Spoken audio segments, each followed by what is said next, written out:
বাচ্চাকে হাত দিয়ে খাবার খাওয়ানো শেখানোর উপায়। আজকের ভিডিওর পরামর্শগুলো ফলো করলে আপনার বাচ্চা একা একা হাত দিয়ে খাবার খাবে এবং খাবার আপনার থেকে চেয়ে খাবে। বর্তমানে দেখা যায় বাচ্চাদেরকে জোর করেই খাবার খাওয়ানো যায় না। তবে আপনি যদি আজকের ভিডিওর পরামর্শগুলো ফলো করেন তাহলে আপনার বাচ্চা একা একা হাত দিয়ে খাবার খাবে এবং খাবার আপনার থেকে চেয়ে খাবে।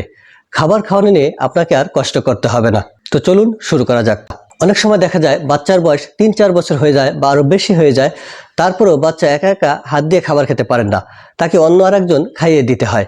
এজন্য মূলত মা বাবা বা প্যারেন্টস যারা রয়েছেন এরাই দেয়, কারণ ছোটবেলা থেকেই বাচ্চাদেরকে হাত দিয়ে খাবার খাওয়ানোর অভ্যাস করেন না।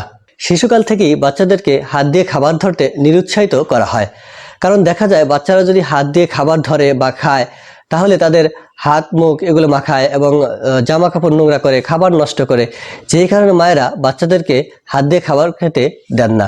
এখানেই প্যারেন্টসরা সবচেয়ে বড় ভুল করে থাকেন। বাচ্চারা হাত দিয়ে কোনো কিছু ধরলে বা হাত দিয়ে কোনো কিছু খেতে গেলে তাদেরকে বকাঝকা করে থাকেন, এটা ধরো না, ওটা করো না, এটা ধরলি কেন, ওটা করলি কেন।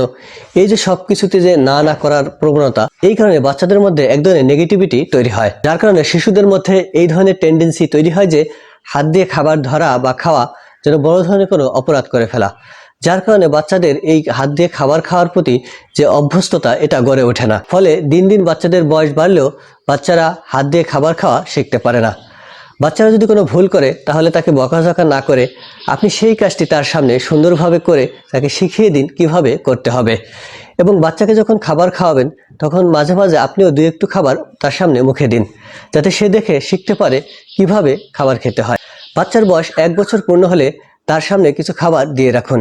তার বয়স অনুযায়ী যেই ধরনের খাবার সে খেতে পারবে ওই ধরনের কিছু খাবার দিয়ে রাখুন। সে কিছু খাবে, নষ্ট করবে, ফেলাবে, তো এই জন্য তাকে বকাঝকা করা যাবে না।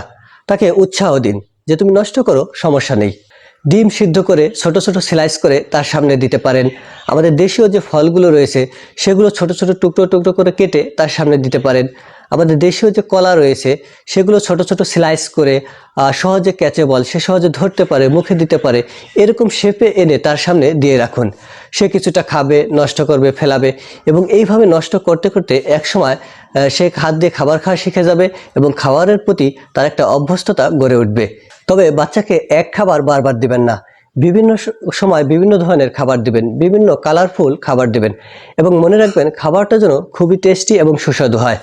খাবার যদি মজা না হয় সেটা তো আপনিও খাবেন না, তাহলে বাচ্চা কি করে খাবে? তাই খাবারটা যেন সুস্বাদু হয় সেদিকে মনোযোগ দিতে হবে। এভাবে খাওয়াতে খাওয়াতে বাচ্চাকে হাত দিয়ে খাবার অভ্যাস গড়ে তুলুন। তবে এই অভ্যাস 1-2 দিনে হবে না, এরকম দীর্ঘদিন প্র্যাকটিস করতে করতে এক সময় এসে আপনার বাচ্চা হাত দিয়ে খাবার খাওয়া শিখে যাবে এবং সে হাত দিয়ে খাবার খাবে, আপনার কাছ থেকে খাবার চেয়ে খাবে।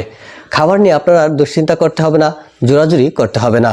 সুপ্রিয় দর্শক শ্রোতা, আমার ভিডিওটি যদি ভালো লেগে থাকে তাহলে লাইক, কমেন্ট এবং শেয়ার করতে পারেন এবং এই ধরনের ভিডিও নিয়মিত পেতে আমার চ্যানেলটি সাবস্ক্রাইব করে বেল আইকনটি অন করে দিন। ধন্যবাদ।